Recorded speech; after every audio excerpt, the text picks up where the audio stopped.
கெட்டியாக பிசைஞ்சு உருண்டை உருண்டையாக உருட்டி கொஞ்சம் அரிசி மாவில் தோய்ச்சி ரொட்டியாக எட்டு அதை சுட்டு உங்களுக்கு தரப்போம். இதான் இப்போ இந்த மாவு ரெடி பாருங்கள், கையில் ஒட்டாமல் வந்துருச்சு. சின்ன சின்ன உருண்டையாக உருட்டி ரொட்டி சுட்டுருவோம்.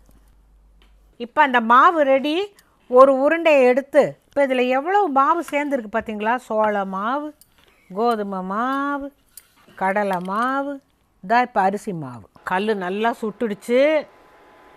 அப்படி போட்டு இப்படித்தான் போட்டிருந்துச்சு அந்த பொண்ணு. எண்ணெய் போதும். மேலே அப்படியே சிகப்பு சிகப்பாக வரணும். வெந்தயக்கீரை கசக்கும், அதையும் சொல்லிவிட்டேன். பெருங்காயமும் கொஞ்சம் கசக்கும். சீரகம், அப்புறம் இந்த பூண்டு, பச்சை மிளகா அதெல்லாம் மணமாக இருக்கும். ஆனால் இந்த ரொட்டியில் ஒரு கசப்பு இருக்குங்கிறத புரிஞ்சுக்கணும். ஏன்னா செய்யறது வெந்தயக்கீரையை வச்சு. வெந்தயமே உடம்புக்கு நல்லது. ஆஹா, இப்படித்தான் அவள் செஞ்சு கொண்டாந்து கொடுத்துருந்தா